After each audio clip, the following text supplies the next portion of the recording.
नमस्कार, मैं हूं अजय शर्मा और आप देख रहे हैं जवाब देना पड़ेगा। आज हम बात करने जा रहे हैं एक ऐसे शहर के बारे में जो किसी परिचय का मोहताज नहीं है। उत्तर प्रदेश के अंदर एक शहर है गोरखपुर। गोरखपुर किसी परिचय का मोहताज नहीं है। गोरखपुर से ही उत्तर प्रदेश के मुख्यमंत्री का बहुत गहरा नाता है, योगी आदित्यनाथ का। आजकल वहां से सांसद हैं रवि किशन। तो गोरखपुर किसी परिचय का मोहताज नहीं है, लेकिन आज वो चर्चा का विषय बना हुआ है। चर्चा का विषय क्यों बना हुआ है? चर्चा का विषय इसलिए बना हुआ है कि यहां पर अब स्वास्थ्य माफिया एक्टिव है, बहुत ज्यादा सक्रिय है, गढ़ बन चुका है। कुछ खबरें ऐसी निकलकर सामने आती हैं जो चौंका देती हैं कि गोरखपुर में ऐसा हो रहा है। अक्सर यहां पर अस्पतालों को सील करने की खबरें आती हैं या फिर मुर्दों का इलाज करने की भी खबरें आती हैं। आपको जानकर हैरानी होगी, यहां पर मुर्दों के भी इलाज हो रहे हैं। अभी हाल ही में 18 फरवरी को गोरखपुर के सीएमओ डॉक्टर आशुतोष कुमार दुबे ने एक अभियान चलाया और वहां पर कुछ फर्जी अस्पतालों को पकड़ा, नर्सिंग होम को पकड़ा, और पता चला कि वहां पर जो पेशेंट एडमिट है वो गोरखपुर के बीआरडी कॉलेज में आए थे इलाज करवाने के लिए। लेकिन वहां पर एक ऐसा गैंग सक्रिय है जो कि इंक्वायरी काउंटर से एक्टिव हो जाता है और उन मरीजों को बेहतर इलाज के लिए दूसरे अस्पतालों में लेके जाता है या नर्सिंग होम में लेके जाता है। जब डॉक्टर आशुतोष कुमार दुबे जो कि सीएमओ है, उन्होंने इस पे एक अभियान चलाया और देखा तो कुछ अस्पताल फर्जी निकले जिनका रजिस्ट्रेशन ही नहीं था। वहां पर कार्यरत कर्मचारियों की जब जांच पड़ताल की गई तो कुछ कर्मचारियों के पास में स्वास्थ्य से संबंधित डिग्री भी नहीं थी। अब देखिए, अब डिग्री तक नहीं है, अस्पताल का रजिस्ट्रेशन नहीं है, और एक अस्पताल ऐसा मिला जिसका रजिस्ट्रेशन जिस डॉक्टर के नाम पे था 4 महीने पहले छोड़ के जा चुका है। अब इस अभियान की वजह से एक चर्चा शुरू हो गई कि पूरे उत्तर प्रदेश में क्या स्थिति हो सकती है। गोरखपुर के एसएसपी गौरव ग्रोवर ने इसके ऊपर कार्रवाई की है और कुछ लोगों को गिरफ्तार किया। लगभग 8 लोग गिरफ्तार हुए, 7 लोगों की गिरफ्तार हुए। जो लेटेस्ट मामला है उसकी मैं जानकारी दे दूं। आईपीसी की धारा 417, 420, 386, 188, 342, 336, 406 और 120 बी के तहत मुकदमा किया गया। अब ये ऑफिशियल स्टेटमेंट आ गए डॉक्टर आशुतोष कुमार दुबे और गोरखपुर एसएसपी गौरव ग्रोवर की तरफ से कि हम कार्रवाई कर रहे हैं। लेकिन गोरखपुर में ऐसा कैसे हो गया? गोरखपुर तो रवि किशन सांसद हैं, योगी आदित्यनाथ का गहरा नाता है, कई बार के सांसद रहे योगी आदित्यनाथ। तो आखिरकार गोरखपुर से यदि यह स्थिति है तो उत्तर प्रदेश के बाकी शहरों की क्या स्थिति हो सकती है? कभी कभी ऐसी खबरें दिल्ली से लगे हुए नोएडा, गाजियाबाद से भी आती हैं। यहां पर भी एक ऐसा गैंग सक्रिय है जो मरीजों को सरकारी अस्पताल से बड़े अस्पतालों की तरफ लेके जाता है। तो इसमें कुछ जो लोग मिले गोरखपुर से, संविदा पे कार्यरत कर्मचारी थे, कुछ वार्ड बॉय थे, एम्बुलेंस चालक भी इसमें शामिल है। इन सबका पूरा गैंग है। इसी में बातचीत करेंगे। हमारे साथ जुड़ रहे हैं human rights activist Rajeev Sharma और जाने-माने डॉक्टर बीपी त्यागी। बातचीत करेंगे, समझेंगे। डॉक्टर बीपी त्यागी ने हाल ही में ज्ञापन दिया है गाजियाबाद के सिटी मजिस्ट्रेट को इसी के ऊपर कि गाजियाबाद में भी कैसा गैंग सक्रिय है, इस पर कार्रवाई करनी चाहिए। अच्छा स्वास्थ्य, बेहतर चिकित्सा, ये सभी जो है आपको मिलनी चाहिए, लेकिन ऐसा नहीं मिलता है। क्यों नहीं मिलता है? कौन जिम्मेदार है इसका? राजीव शर्मा जी, आप सुन रहे हैं मेरी आवाज को? हाँ सुन रहा हूँ, थोड़ा तेज बोलिए। जी, राजीव शर्मा जी, अभी आपने सुना कि किस तरह से गोरखपुर में बीआरडी मेडिकल कॉलेज का मामला है और डॉक्टर आशुतोष कुमार दुबे सीएमओ, उन्होंने एक अभियान चलाया था, उसमें फर्जी अस्पताल, नर्सिंग होम मिले और मेडिकल कॉलेज के वार्ड बॉय या संविदा के कर्मचारी की मिलीभगत मिली, प्राइवेट एम्बुलेंस चालक की मिलीभगत मिली और कुछ जो अस्पताल मिले या नर्सिंग होम उनमें से स्वास्थ्य कर्मचारियों पर डिग्री तक नहीं थी स्वास्थ्य से संबंधित कोई भी। बताइए। और एक खबर ऐसी आई जिसमें गोरखपुर के अंदर एक मृत वृद्ध का इलाज चल रहा था। अब जो एसएसपी ह्यूमन राइट्स क्या कहता है? जी, ये तो एक प्रमुख शहर है, मुख्यमंत्री जी का ये कह लीजिए कि कर्म भूमि है जी, उसका ये हाल है। जो उत्तर प्रदेश के अन्य जनपद हैं, दूर दराज के, बागपत है, शामली है, हापुड़ है, मुजफ्फरनगर है, सहारनपुर है, या जो छोटे जनपद हैं या आउट ऑफ जो है ग्लैमर से बाहर हैं, उनकी क्या स्थिति होती होगी, ये बड़ा सवाल है। गोरखपुर में आज ये पहली बार नहीं हो रहा है। 2017 में क्या हाल हुआ था बीआरडी हॉस्पिटल में, हम सर आपसे डॉक्टर त्यागी जी से छुपा हुआ नहीं है।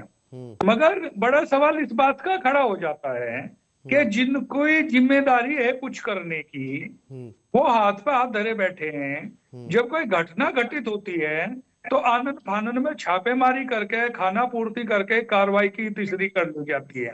आप देखते होंगे जिस तरह से होली, दीपावली त्योहार आते हैं तो एक डिपार्टमेंट सक्रिय हो जाता है, फूड सेफ्टी डिपार्टमेंट धड़ाधड़ छापे मारता है, धड़ाधड़ सैंपलिंग करता है, अखबारों में छपवाता है, मिलावटखोरी का धंधा ये हाईलाइट होता है और 10-5 दिन के बाद वो फिर रूटीन लाइफ आ जाती है, मिलावटखोर फिर उसी तरीके से कार्रवाई करते हैं। उसी तरीके का ये जो स्वास्थ्य विभाग छापेमारी करता है, जब कोई घटना घटित हो जाती है, टीवी में मीडिया के माध्यम से हाईलाइट हो जाती है, तो 2-4-10 दिन खाना पूर्ति करते हैं, घटना घटित हो जाती है, उसके बाद फिर वो रूटीन लाइफ है, माफिया फिर सक्रिय हो जाते हैं। अगर इस तरीके के माफियाओं की वास्तव में कमर तोड़नी है तो ये अभियान day by day, week by week, month by month चलाने पड़ेंगे रेगुलर। ये नहीं कि कोई घटना घटी, आपने 1-2 दिन छापामारी करी हो गया। आपने इस तरीके का भी देखा होगा कि इलीगल कंस्ट्रक्शन के जो मामले आते हैं, कहीं बिल्डिंग गिरी और 2-4 लोगों को धड़ाधड़ सस्पेंड किया, 2-4 अवैध निर्माणों पर कार्रवाई की और फिर बाकी से पैसा वसूली होगी। इस तरीके की घटना में भी संबंधित अधिकारी 1-2 लोगों पर कार्रवाई करके या 1-2 फॉर्मेलिटी पूरी करके फिर बाकी लोगों से पैसा उगा लेते हैं सख्ती के नाम पे। जबकि होना यह चाहिए कि इस तरीके के गंभीर मामलों पर तो डे बाय डे और वीक बाय वीक और मंथ बाय मंथ कार्रवाई होनी चाहिए। प्रत्येक जिले में 2 या 3 नोडल ऑफिसर सीएमओ के सहयोगी के रूप में कह लीजिए, और मंडल में जो एडिशनल डायरेक्टर होते हैं इनके स्वास्थ्य विभाग के, उनके सहयोगी के रूप में कह लीजिए, वो नोडल ऑफिसर इसी काम के लिए होते हैं। उसको इन्फोर्समेंट डिवीजन बोला जाता है जी, उसका काम ही यही होता है। चलिए, तो खैर एक ये रहा, लेकिन राजीव जी, जैसे आप ह्यूमन राइट्स ऑर्गेनाइजेशन से जुड़े हुए हैं, एक व्यक्ति का क्या ह्यूमन राइट है स्वास्थ्य को लेकर, और सरकार को कितना संजीदा होना चाहिए इस पर, और आदमी को कितना संजीदा होना चाहिए? देखिए, बिल्कुल सबसे पहले तो हम जो आम नागरिक हैं, हमें ही अपने अधिकारों के प्रति जागरूक होना चाहिए और अवेयरनेस होनी चाहिए। मैं समय समय पर लोगों को जागरूक भी करता हूँ। शिक्षा का अधिकार, चिकित्सा का अधिकार, साफ स्वच्छ पानी पीने का अधिकार, जीने का अधिकार, सम्मान से जीने का अधिकार, ये हमारे सब मूलभूत अधिकार है। हाँ, हमारे यहाँ जो नेशनल ह्यूमन राइट कमीशन है, राष्ट्रीय मानवाधिकार आयोग, उसकी जो गाइडलाइन है, उसका जो कार्य क्षेत्र है, उसका जो कार्य प्रणाली है, वो ये कहती है कि स्वास्थ्य संबंधित किसी भी घटना में, इलाज से लापरवाही हो या किसी भी तरीके की घटना हो, अगर उसमें प्राइम फेस स्टेट गवर्नमेंट, जिला प्रशासन और स्वास्थ्य विभाग की अगर लापरवाही से कोई घटना घटित होती है तो उसके लिए सीधे सीधे तौर पर राज्य सरकार और जिला प्रशासन, वहां के डीएम और सीएमओ या जिस भी विभाग से रिलेटेड मैटर है, उसके हेड ऑफ डिपार्टमेंट जिला लेवल पे और स्टेट लेवल पे उस विभाग का प्रमुख सचिव सीधे सीधे दोषी है और उनके खिलाफ कार्रवाई करते भी हैं, बनती भी है। जांच के बाद जो भी व्यक्ति उस मामले में इन्वॉल्वमेंट पाया जाता है, उसके खिलाफ वैधानिक कार्रवाई भी होती है। जिसका कोई लैप्स हुआ है, लाइफ लॉस हुई है या कोई अंग लॉस हुआ है या जो है, उसको हम लोग कंपनसेशन भी दिलाते हैं और वो कंपनसेशन राज्य सरकार के माध्यम से पहले पीड़ित को दिया जाता है और फिर जो संबंधित दोषी अधिकारी होता है उसके वेतन से वसूली की जाती है जी। तो ये एक ह्यूमन राइट है और जो इस पर आपका संगठन काम करता है। जी जी, ठीक है। मैं डॉक्टर बीपी त्यागी को भी इसमें इन्वॉल्व कर लेता हूं। डॉक्टर साहब, आज आपने सिटी मजिस्ट्रेट को ज्ञापन दिया है इसके ऊपर एक गाजियाबाद में। आज राष्ट्रवादी जनसत्ता दल ने सिटी मजिस्ट्रेट को एक ज्ञापन दिया है। वैसे तो डीएम को ज्ञापन था, लेकिन सिटी मजिस्ट्रेट मिले तो उनको दे दिया गया जी। ये कारण ये है कि जो गोरखपुर की घटना है जी, उसको हम गाजियाबाद से लिंक्ड मान रहे हैं। लिंक्ड इन द सेंस, 1 महीना पहले एक बच्चा सरकारी अस्पताल में पहुंचता है, उसके गले में सिक्का होता है और सांस लेने में दिक्कत होती है, परेशानी होती है। ईएनटी सर्जन वहां देखते हैं और एक साधारण पर्ची पे किसी प्राइवेट अस्पताल का नाम लिख के उसको वहां से उसी के स्कूटर पे जी अस्पताल में भेज दिया जाता है। जब वो उस अस्पताल के बाहर जाता है, उसका पापा, उसकी मदर कहते हैं यहाँ शायद हमारे बच्चे का इलाज अच्छा नहीं हो पाएगा। वो मेरे सेंटर पे आते हैं, बच्चे का सैचुरेशन 60% था, जो कि 100 होना चाहिए। इमीडिएटली मैं इमरजेंसी में उसका ऑपरेशन करके सिक्का निकालता हूँ, उसकी जान बच जाती है। उसके पास दवाई के भी पैसे नहीं थे उस बच्चे के पास जी। ये 24 जनवरी की घटना है जी। तो जब मैंने ये जो गोरखपुर वाली घटना है, जब इसको मैंने पढ़ा अखबारों में, न्यूज चैनल में, तो मुझे वो याद आया बच्चा कि ये कोई साधारण घटना नहीं थी। मैंने उस पर संज्ञान नहीं लिया, लेकिन जब मैं उसके डिटेल में गया तो तब मुझे ये बात पता लगी कि ये एक नेक्सस है। सरकारी अस्पताल से विदाउट एम्बुलेंस जी एक सीरियस बच्चे को रेफर करना, वो भी प्राइवेट अस्पताल में, तो इसमें किसकी जिम्मेदारी होती है? ये तो या तो सीएमओ बताएंगे या डीएम बताएंगे। एम्बुलेंस डबल कर दी गई है, तो क्या डबल एम्बुलेंस का मतलब ये है कि ये सब रेफरल सेंटर बन गए हैं? गाजियाबाद जैसे शहर में जो आयुष्मान कार्ड होल्डर सेंटर्स हैं, वो अखबारों में कुछ और दिखाए जाते हैं और धरातल पर आधे मिलते हैं। सेम नोएडा में होता है कि जो उन्होंने आयुष्मान कार्ड होल्डर दिखाए हैं, वो दिखाए हैं 55, लेकिन मिलते 16 हैं। वहां पर 700 ऐसे आरएमपी प्रैक्टिस करते हैं जिनके पास सीएमओ का रजिस्ट्रेशन नहीं है। तो ये जो चीजें निकल के आ रही हैं, ये एक पूरा गैंग, मुझे लगता है पूरे उत्तर प्रदेश की स्वास्थ्य सेवा को ये बिल्कुल खत्म करने में तुला हुआ है जी। इतना सब कुछ पैसा मिलता है गवर्नमेंट से। अकेले गाजियाबाद को 100 करोड़ रुपए मिला था, जिसमें 50 करोड़ सिर्फ खर्च कर पाए हैं। उसके जो 50 करोड़ के बचे हुए 25 करोड़ हैं, वो माननीय मोदी जी 25 तारीख को खत्म करेंगे। फिर 25 करोड़ और बचेंगे, उनको भी 30 मार्च तक खत्म कर दिया जाएगा, इधर उधर की बातें दिखा के, क्योंकि इलेक्शन आ रहे हैं।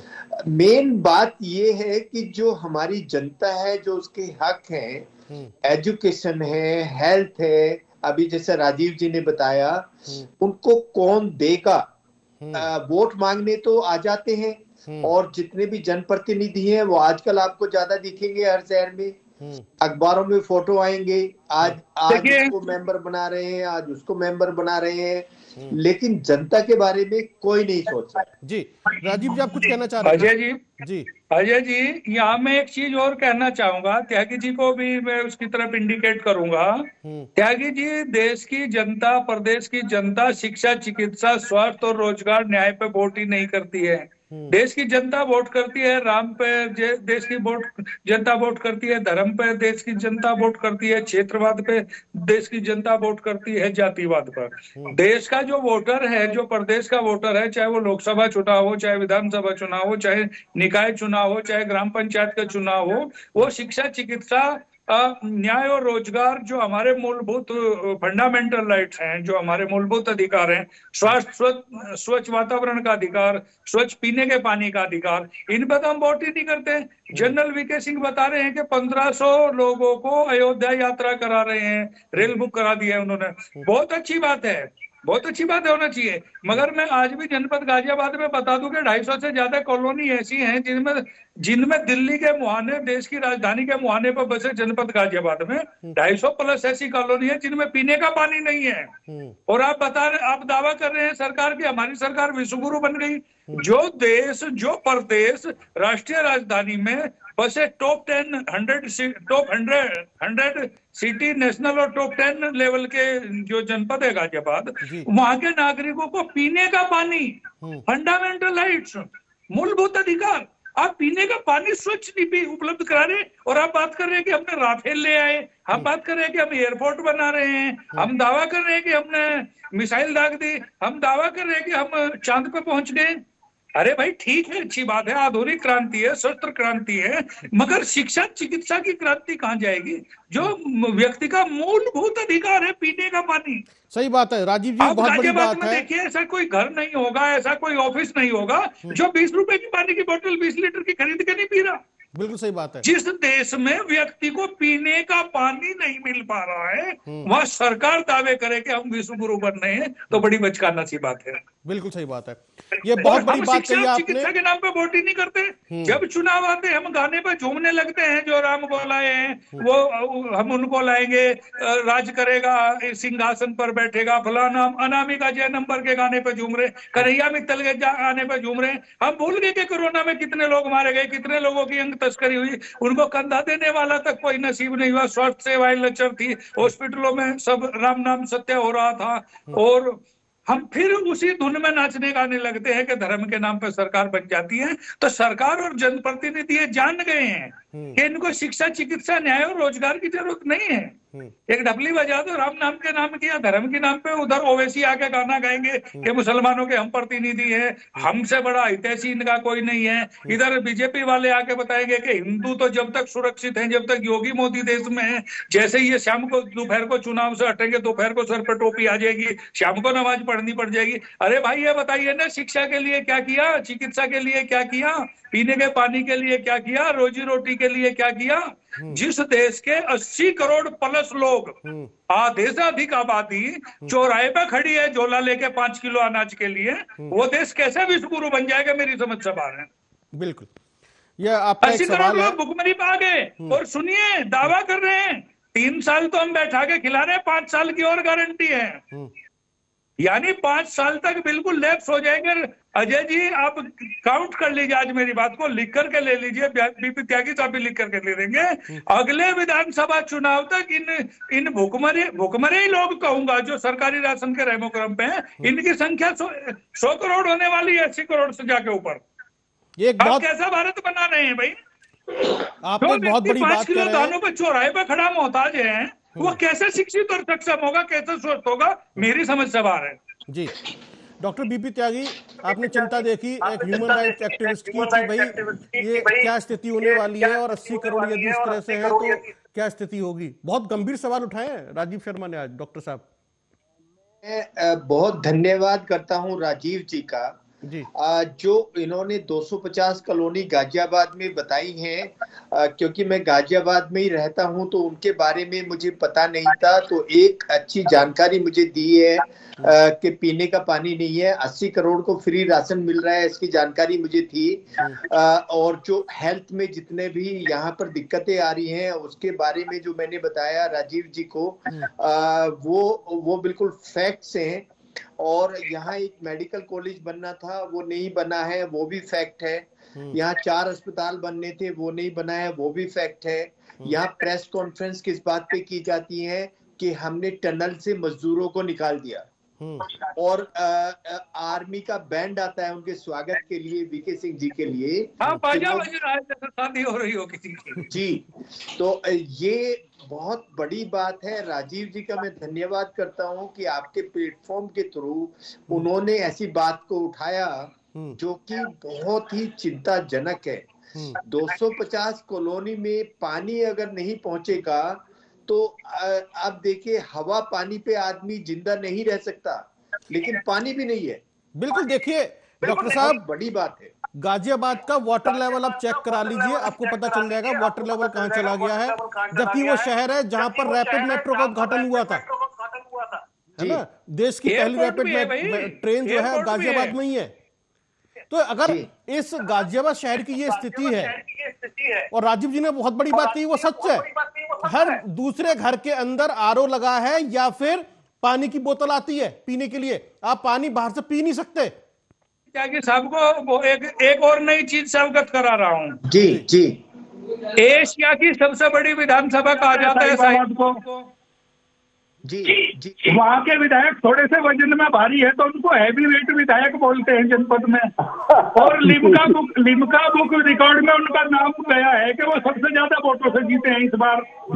हैवी वेट विधायक, एशिया की सबसे बड़ी विधानसभा, एशिया की क्या दुनिया की कह लीजिए, और एशिया की विधानसभा में कोई सरकारी हॉस्पिटल नहीं है। ये कोई नई बात है। ये मैं बात कहना चाहता हूं, जिस विधानसभा का हम ढोल पीट रहे हैं, एशिया की सबसे बड़ी विधानसभा में हैवी वेट विधायक तीसरी बार विधायक जीते, लिम्का बुक रिकॉर्ड में नाम गया। अगर उनसे कोई पूछ लें कि आपके यहाँ स्वास्थ्य की क्या सुविधा है जी, तो राम नाम सत्य है। और एक उससे भी बड़ा एग्जाम्पल और बताऊं, नंदग्राम थाना क्षेत्र में नंदग्राम कॉलोनी सिहानी ग्राम आता है। सिहानी ग्राम वासियों को विकास के तौर पर, कोरोना के बाद से विकास के तौर पर, आप यकीन मानेंगे, हंस पड़ेंगे या रोएंगे, विकास के तौर पर सिहानी ग्राम वासियों को शमशान घाट मिला है सरकार की तरफ से। अरे मैं रो रहा था उस दिन कि मैं सोच कर स्तब्ध था कि ये लोग खुश हैं। विधायक कह रहे कि मैंने तुम्हारे लिए शमशान घाट बनवा तो दिया। अरे भाई, मरने की खुशी मना रहे हो उनकी या सौगात दे रहे हो? आप डेवलपमेंट के नाम पे एशिया की सबसे बड़ी विधानसभा में हॉस्पिटल, स्कूल, शिक्षा, चिकित्सा, पानी को छोड़ करके आप कह रहे हैं कि मैंने आपके विकास के लिए कर तो दिया, शमशान घाट बनवा दिया। जी जी जी, राजनगर एक्सटेंशन में सिटी फॉरेस्ट की बराबर में गिफ्ट में मिली है सौगात, तो लोगों को मिला भी तो शमशान घाट मिला है जी जी जी, विकास के रूप में। देखिए कितनी अच्छी बात है। जी देखिए राजीव जी, आपने बहुत ही गंभीर विषयों को उठाया है, जो ह्यूमन राइट्स हैं। आप ह्यूमन राइट्स के लिए लड़ते रहते हैं, आवाज उठाते रहते हैं, और आप इतने सालों से सक्रिय हैं, और आपने बहुत सारे गंभीर विषयों को उठाया कि चुनाव जो हो रहा है वो इन मुद्दों पर नहीं हो रहा है, चुनाव दूसरे मुद्दों पर हो रहा है। और जिस तरह के हालात हैं, जैसे गोरखपुर का मामला है, इसने सोचने पर मजबूर किया है आखिरकार किस तरह का माफिया या एक तंत्र विकसित हो चुका है, जिसे हम कहें स्वास्थ्य माफिया, जो लोगों के जीवन से खिलवाड़ कर रहा है। और मुझे जो लगता है राजीव जी और डॉक्टर बीपी त्यागी कि लोगों ने इसको अपने जीवन की नियति मान लिया है कि ये सिस्टम ऐसे ही काम करता रहेगा, चलता रहेगा, और हमें इसी को एक्सेप्ट कर लेना है, इस पर कुछ होने वाला नहीं है। ऐसा लगता है आपको, आप दोनों को? और देखिए, मेरी बात सुनिए, जब तक हम लोग हैं, हम लोग का मतलब जागरूक लोग, अब हम एक जागरूक व्यक्ति की बात कर रहे हैं। जब तक हम लोग हैं, इसकी लड़ाई लड़ते रहेंगे और जनता को उनके हक के बारे में बताते रहेंगे। लेकिन जनता अगर फिर भी आंखों पे पट्टी बांध लेगी तो उसमें तो हम लोग ज्यादा कुछ नहीं कर पाएंगे। आदमी का हक होता है, और हमारे राजीव जी भी ह्यूमन राइट कमीशन के हैं, तो ह्यूमन के अपने राइट्स हैं, वो किसको वोट करें किसको ना करें। लेकिन एक जागरूक नागरिक की तरह हम ये जरूर बताना चाहेंगे सबको कि जो भी सुविधाएं हैं, जो हमारा हक है, वो हमें मिलना चाहिए। जो आप वादे करते हैं इलेक्शन से पहले आके, हम आपके लिए ये सब कर देंगे, हम आपके लिए इतने कॉलेज बना देंगे, इतने हम इंस्टीट्यूट बना देंगे, हेल्थ सेवा में ये दे देंगे। जब इनके पास जो वैक्सीन होती है कुत्ते काटने वाली, उसका सीरम इनके पास 3 साल से नहीं है। आप इमेजिन करिए, जिसमें 100% ये है कि जान जानी है, वो सीरम अगर सरकारी अस्पताल के पास नहीं है, और एक छोटा सा सिक्का निकालने वाले इनके पास डॉक्टर नहीं है, या ऑपरेशन थिएटर में इन्होंने स्टोर रूम बनाया हुआ है। गाजियाबाद इतना बड़ा शहर है, यहाँ 40 लाख से ज्यादा जनसंख्या है, और ऐसे ही नोएडा है। गाजियाबाद और नोएडा पूरी यूपी के फाइनेंस को संभालते हैं। अजय जी, आपको मालूम होगी ये बात? पूरी यूपी के सरकारी हॉस्पिटलों में कुत्ते लौट रहे हैं, और कई बार होता है कि जो लोग इलाज कराने हैं उन्हीं को कुत्ते ने काट लिया और वो नए इंजेक्शन ढूंढते फिर रहे हैं। जी जी जी, जी इस तरह बिल्कुल की घटनाएं मैं रोज अखबार में पढ़ता हूँ। जी। देखिए, आज मेरी बातचीत हुई है फोन पर गाजियाबाद के एडीएम सिटी गंभीर सिंह से। मैंने उनसे फोन पे बात की थी और मैंने उनसे पूछा कि इस तरह की स्थिति है, इस पर मैं आपका थोड़ा सा स्टेटमेंट चाहता हूँ, वर्जन चाहता हूँ। तो उन्होंने कहा, एडीएम सिटी साहब ने, गंभीर सिंह जी ने, कि यदि ऐसा कुछ है तो हम कार्रवाई करेंगे और गिरफ्तार करवा लेंगे। आप हमें बताइए। जी एम साहब का जी। अगर वो इस तरह का आश्वासन देते हैं, लेकिन हम ये जानना चाहते हैं कि जितने भी अधिकारी यहाँ आते हैं वो जनता की सेवा करने आते हैं जी अब ये वीआईपी ड्यूटी क्या होती है अजय जी, ये इसके बारे में मैं जानकारी चाहूंगा। जी। अब ये तो खैर वो अधिकारी ही बताएंगे। खैर फिलहाल राजीव शर्मा जी, अब होना क्या चाहिए? लोग जागरूक कैसे होंगे अपने अधिकारों को लेकर? आपको बता दूं अजय जी कि जो मध्यम वर्गीय व्यक्ति हैं जी या लोअर मिडिल क्लास या लोअर क्लास लोग हैं, जी उनकी तो बात छोड़ दीजिए। जो अपर क्लास है, जो वेल एजुकेटेड व्यक्ति है, जो हाई सोसाइटी के लोग हैं, वो भी अपने अधिकारों के प्रति जागरूक नहीं है। मुझे बड़ा अजीब सा लगता है जब कई बार लोग पूछते हैं, जब मैं उनको जिक्र करता हूं कि भाई मैं ह्यूमन राइट कमीशन से हूं या नेशनल ह्यूमन राइट कमीशन के पैनल पे हूं, तो पूछते हैं कि ये कौन सी पार्टी है। मैंने कहा भाई ये पार्टी नहीं है, ये अधिकारों की, देश के नागरिकों के मूलभूत अधिकारों की रक्षा और सुरक्षा करने के लिए, उनको न्याय दिलाने के लिए एक आयोग है जो माननीय सर्वोच्च न्यायालय के समकक्ष है। जी जी। जहाँ किसी के अधिकारों का हनन होता है, वो वहां उस प्लेटफॉर्म पर लेकर अपनी बात को जाते हैं, अपने केस को जाते हैं, उनकी न्यायिक जांच होती है। जांच के बाद जो घटना में दोषी पाए जाते हैं, राज्य सरकार, जिला प्रशासन के लोग, उनके खिलाफ वैधानिक कार्रवाई होती है। जो पीड़ित होते हैं उनको कंपनसेशन भी मिलता है। त्यागी साहब, मैं आपको यहाँ भी अवगत कराना चाहूंगा कि मैं 2008 के पैनल पे हूँ नेशनल ह्यूमन राइट कमीशन के। पब्लिक के राइट को डिफेंड करता हूँ। ऑल ओवर इंडिया से मैं करीब 2200 plus case free of cost लड़ चुका हूँ और 10-15 करोड़ से अधिक लोगों को कंपनसेशन भी दिला चुका हूँ, जिसमें 1 लाख से लेकर के 50-50 लाख रुपए भी करता हूँ। मैं लोगों को अवेयर करता हूँ, टीवी चैनल के माध्यम से, अखबारों के माध्यम से, फेसबुक माध्यम से, कि भाई अपने अधिकारों के प्रति जागरूक होइए। हमारे यहाँ से नेशनल ह्यूमन राइट कमीशन से फ्री किताबें मिलती हैं लोगों के अधिकारों की जानकारी के लिए, पढ़ने के लिए। मैं, आप यकीन मानिए, कई बड़े पढ़े लिखे लोगों को ला करके देता हूँ फ्री ऑफ कॉस्ट। बहुत सारे जजेज की लिखी हुई किताबें हैं, बहुत सारे IAS IPS की लिखी हुई किताबें हैं ह्यूमन राइट का। वो कहते हैं भाई साहब हमें क्या जरूरत पढ़ने की, आप बैठे तो हो, कहीं दिक्कत होगी तो आप ही को पकड़ लेंगे। ये जो फार्मूला है, भाई आप पढ़ना नहीं चाहते, पढ़ के जागरूक नहीं होना चाहते, तो बीपी त्यागी, राजीव शर्मा आखिर कितने लोगों को कब तक न्याय दिलाते रहे? जो हमारे संज्ञान में आएगा उसको दिलाएंगे। मगर जब हम आपको लॉ की किताबें दे रहे हैं, ह्यूमन राइट एक्ट दे रहे हैं, उसको बता रहे हैं कि किन किन चीजों में कैसे कैसे अवेयर हुआ जा सकता है, आप पढ़िए ना। आप कैंप लगा लीजिए कि भारतीय जनता पार्टी की सदस्यता मिली, लोग 2-2, 5-5 लाख रुपए डोनेशन देकर पहुंच जाएंगे। साहब मंडल अध्यक्ष बना दीजिए, साहब पन्ना प्रमुख बना दीजिए, साहब वार्ड अध्यक्ष। अरे भाई उससे भला नहीं होने वाला। ठीक है, आपकी पार्टी में आस्था होती है, जाइए, पद लीजिए और झंडा लीजिए, केसरिया जैकेट पहनिए, सायरन बजाइए, मगर जो आपके लीगल राइट्स हैं उनको जानने के लिए, उनको अवेयर करने के लिए गवर्नमेंट इतनी महंगी महंगी किताबें आपको फ्री ऑफ कॉस्ट दे रही है, आप पढ़ना नहीं चाह रहे, तो आपका उद्धार, माफ कीजिएगा, ब्रह्मा जी भी नहीं कर पाएंगे। जी जी जी। ये एक बहुत बड़ा सवाल है कि लोग जो है खुद ही जागरूक नहीं होना चाहते, सरकार कितना जागरूक करे। डॉक्टर साहब, ये तो बहुत ही गंभीर सवाल है। चाहता हूं कि किसी भी व्यक्ति को ह्यूमन राइट से रिलेटेड कोई भी नई अपडेट किताब चाहिए, कोई भी लीगल की चाहिए, फोरेंसिक की भी है मेरे पास, मेडिकल साइंस की भी है, लॉ की भी है, और जो पुलिस मैनुअल है वो भी है, फ्री ऑफ कॉस्ट मेरे पास से ले जा सकता है। चलिए ठीक है, दे जाए वापस। बिल्कुल। मैं अजय जी आपके माध्यम से राजीव जी को एक चीज अवगत कराना चाहूंगा कि पूरे उत्तर प्रदेश में जो सरकारी अस्पताल हैं उनमें जो ये पोस्टमार्टम होते हैं वो आइडियली फोरेंसिक एक्सपर्ट को करने चाहिए, ये जानते ही होंगे सारी बात। जानता हूं। लेकिन ये मुद्दा अजय जी ने उठाया था कि मुर्दों को न्याय चाहिए। गाजियाबाद में एक फोरेंसिक एक्सपर्ट आया, मैं इनका धन्यवाद करता हूं। कि इनकी बात उठाने पे फोरेंसिक एक्सपर्ट गाजियाबाद को मिला, जी लेकिन उत्तर प्रदेश के जितने भी सरकारी अस्पताल हैं सब में एमबीबीएस डॉक्टर पोस्टमार्टम करते हैं जो कि न्याय संगत नहीं है।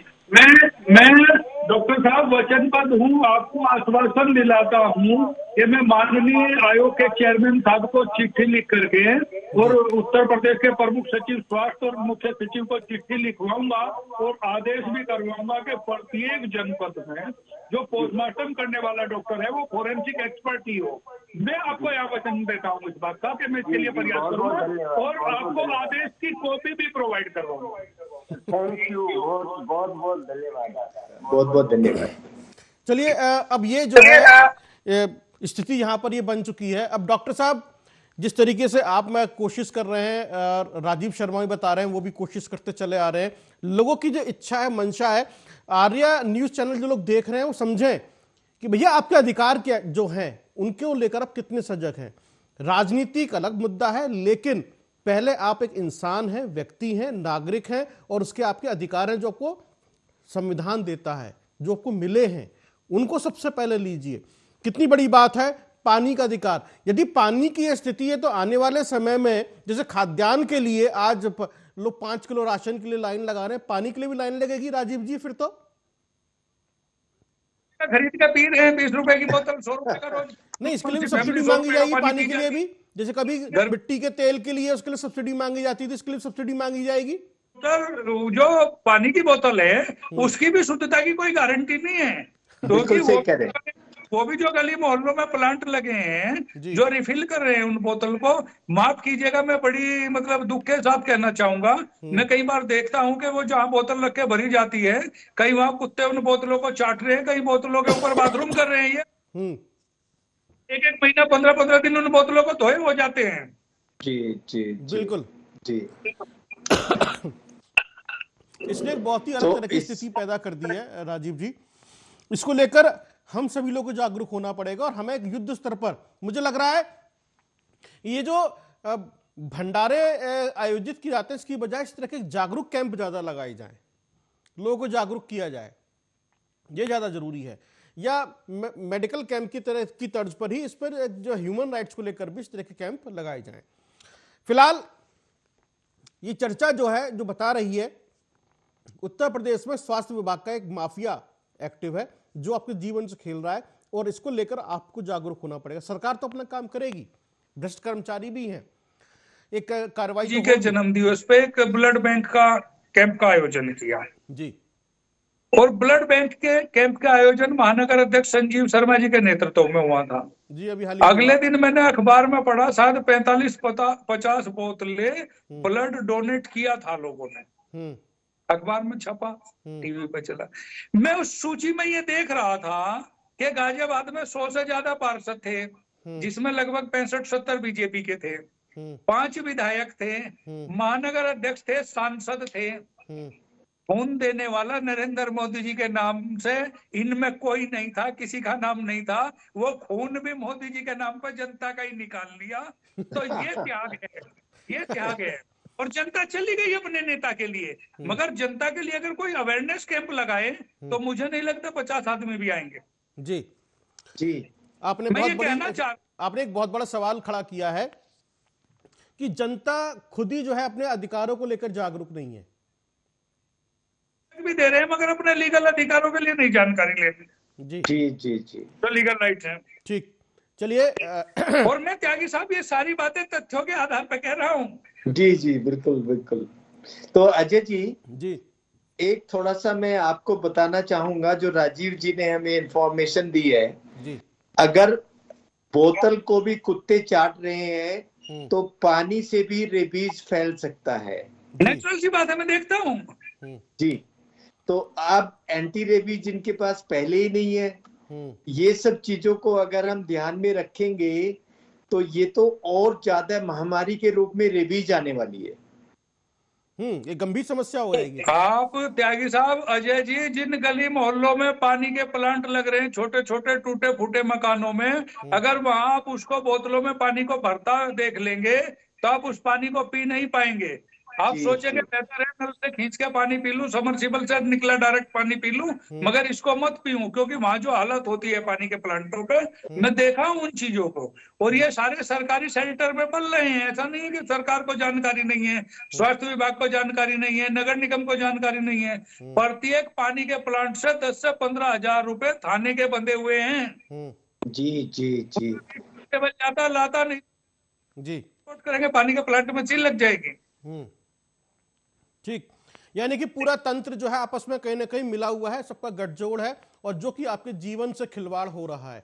ये जो करप्शन है जिसके ऊपर राजीव शर्मा कह रहे हैं, जो करप्शन है, पूरा सिस्टम है और लापरवाही है, और इसके साथ साथ आपका जागरूक ना होना, आपका सोते रहना।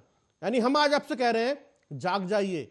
यदि आपको अपने आप जीवन को सुरक्षित रखना है, बेहतर बनाना है, तो आपको अपने ह्यूमन राइट्स को लेकर जागना होगा। और इसी को लेकर हम बार बार बात करते हैं कि जवाब देना पड़ेगा।